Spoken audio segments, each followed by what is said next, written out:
Bonjour à tous, j'espère que vous allez bien. Vous avez choisi l'analyse de Move aujourd'hui, c'est ce qu'on va analyser. En plus de ça, c'est dans le wallet du World Liberty Financial, donc une filiale de Trump.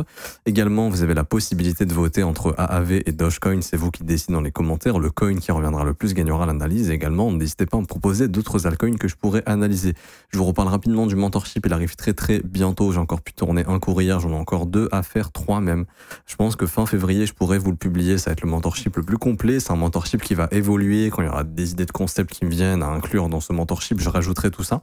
Donc ce sera une formation évolutive et en plus de ça, vous aurez aussi une partie session de trading qui va s'ajouter avec des exécutions de trade en direct, etc. pour vous expliquer un petit peu tout en fait de A à Z pour que ça puisse vous entraîner également. Pour l'obtenir, c'est 100% gratuit. Pour le moment, il y a juste à s'inscrire sur Bitget via notre lien partenaire. C'est le premier lien en commentaire épinglé. Vous cliquez sur le premier lien qui est juste ici. Vous vous inscrivez sur Bitget via notre lien partenaire et vous pourrez l'obtenir gratuitement. Je vous expliquerai toutes les modalités fin février. Également, vous avez le concours Bitget. Toujours, il y aura 15 gagnants qui vont gagner 100 USDT à la publication du mentorship. Je vous laisse cliquer sur ce lien et juste remplir le petit formulaire et suivre les modalités. C'est gratuit également. Alors, pour revenir ici sur Move, j'ai rien touché au graphique la précédente fois. Alors, avant, on va revoir un petit peu le wallet ici. Est-ce que ça a été acheté, vendu? Donc, pour l'instant, il y a 4 millions de moves qui sont là. Ça fait à peu près 2 millions de dollars. Donc, les moves sont conservés pour le moment.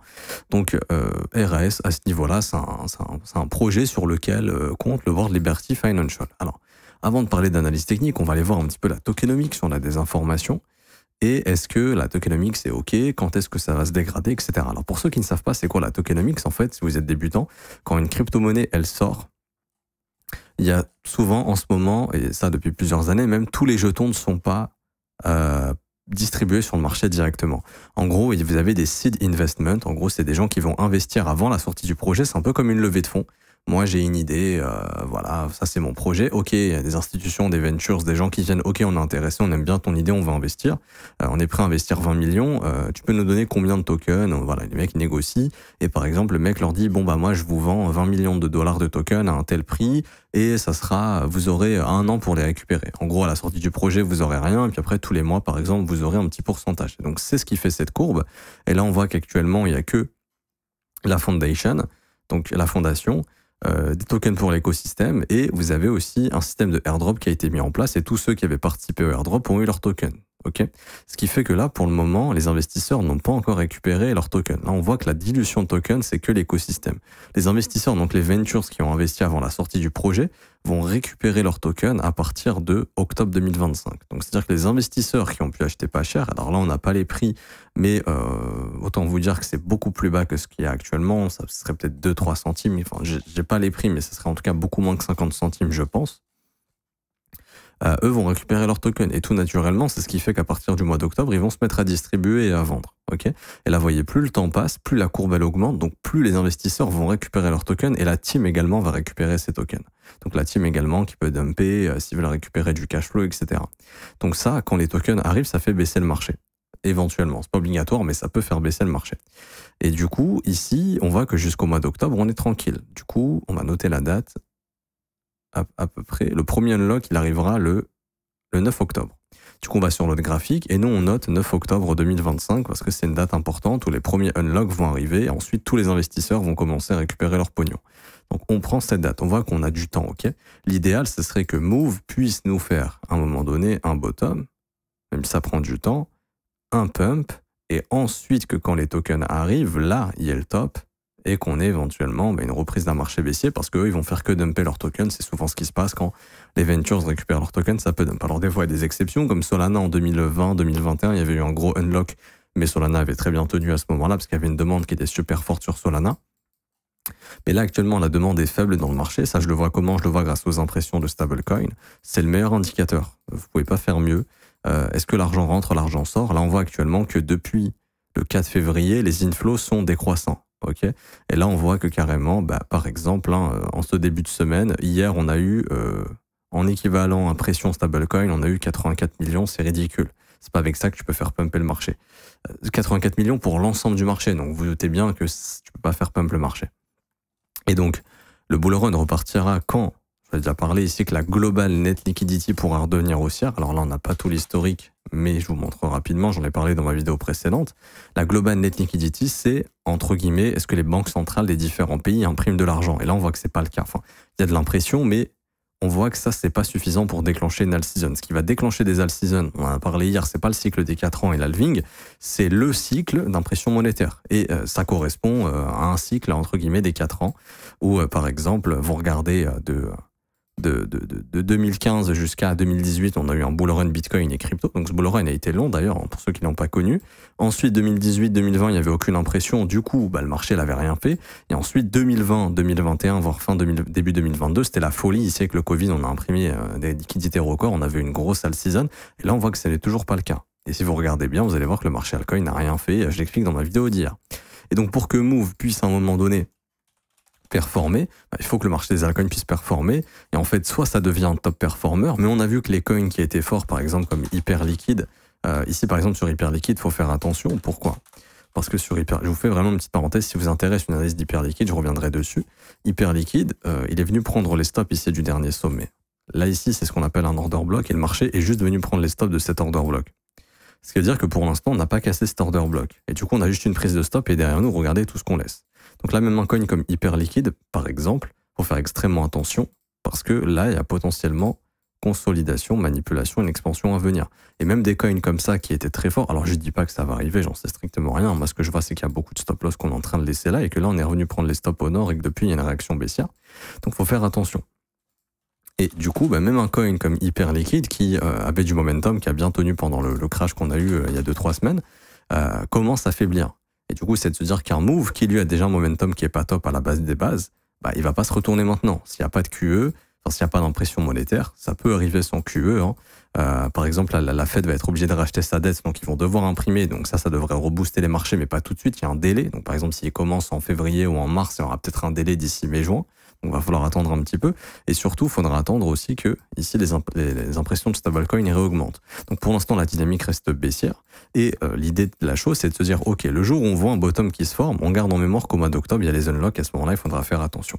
Et du coup, on a déjà parlé, mais ici, on a eu un rebond dans la zone de fair value gap weekly qu'on a identifié. Vous voyez, hop, on est juste revenu fil ce fair value gap et on s'est fait rejeter.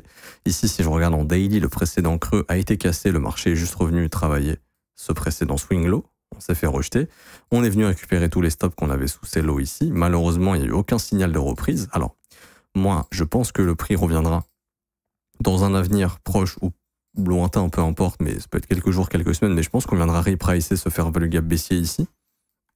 Donc les 70 centimes, 74 centimes, mais ça peut prendre du temps. Mais en tout cas, ces deux, on sait qu'on y reviendra très très probablement. Et pour l'instant, il n'y a aucun signe de force. Ce qui vous montre la force sur le marché, c'est simplement les fair value gap. C'est tout con, mais quand votre marché fait des fair value gap baissiers, comme ici, hop, et qui fait aucun fair value gap baissier, quand il remonte, il n'y a aucun signal de force, tout simplement. Là, on fait un mini fair value gap haussier, mais direct, bam, gros fair value gap baissier ici, un premier, un deuxième, ça c'est des signes de force baissière. Et malgré le fait que votre marché vienne prendre des prises de stop, à part des mèches, il n'y a rien. Du coup, ça reste baissier malheureusement, et il faudra attendre la formation d'un bottom. Un bottom, ça peut prendre du temps avant de se former. Ok ?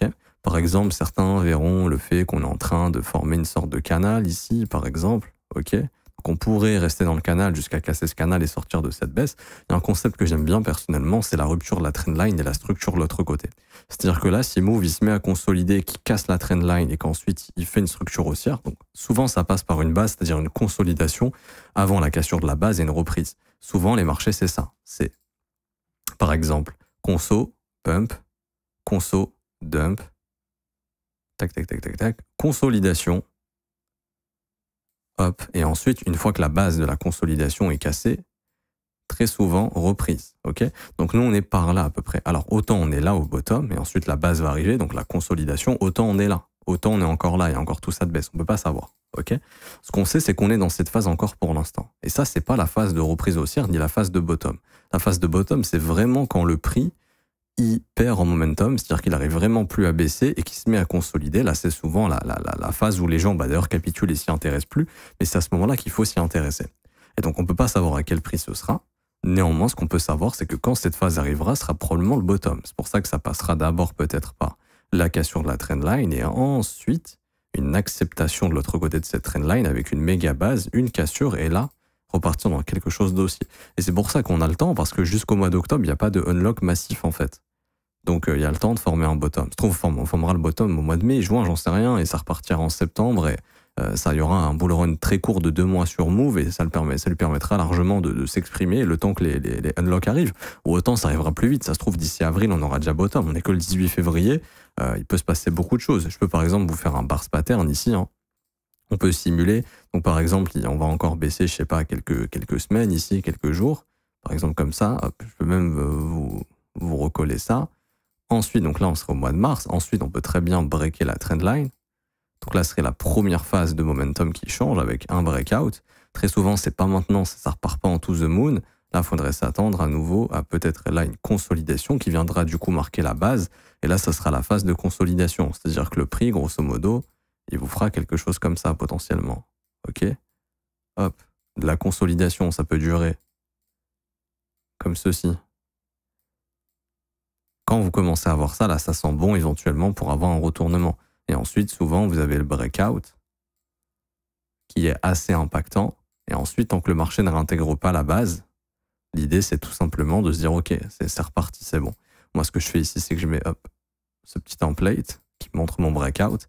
Et ensuite, ce qu'on veut, c'est à la limite, le prix, il peut faire ça. Hein, il peut revenir tester le point de cassure.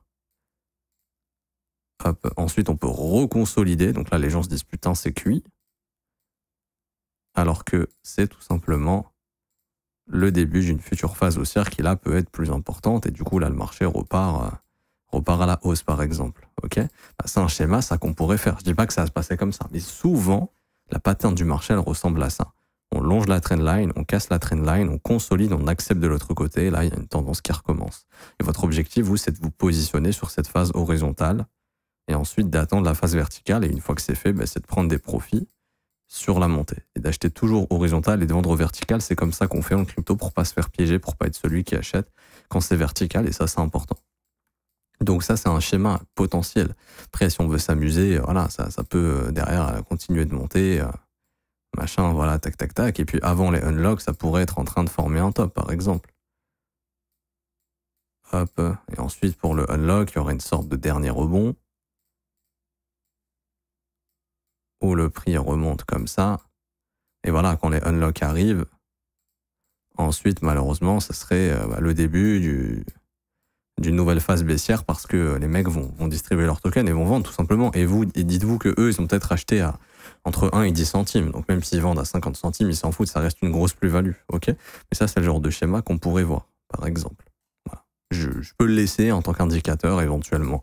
Et pour les objectifs, là, on les a pas. Ok, ça tient plus parce que cette structure est invalidée. Donc là, il faudra recalculer des objectifs. Donc l'objectif assez simple qu'on pourra calculer, c'est simplement l'extension, et au vu du market cap aussi, hein.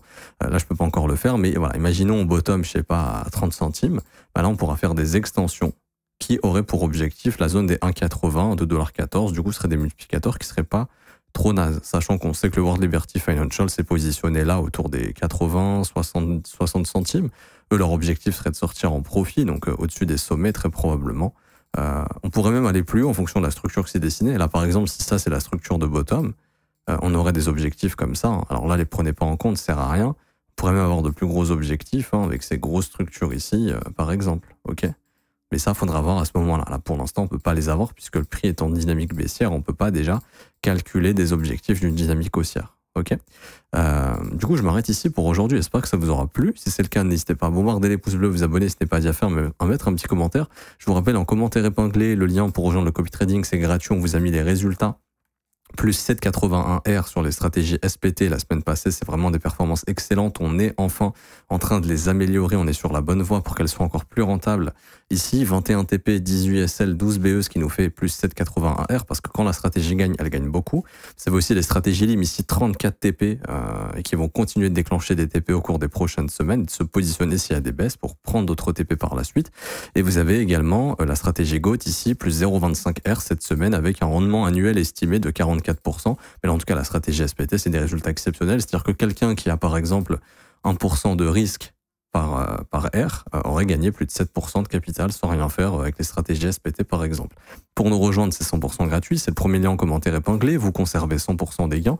Vous avez juste à vous inscrire sur Bitgate via notre lien partenaire, à cliquer sur rejoindre copy trading, vous mettez votre prénom, email identifiant Bitgate, vous cliquez sur rejoindre et ensuite vous regardez ces 4 vidéos, donc configurer le copy trading, 1, 2, 3, 4. C'est des tutoriels en fait tout simplement qui vont vous montrer comment configurer la plateforme juste ici.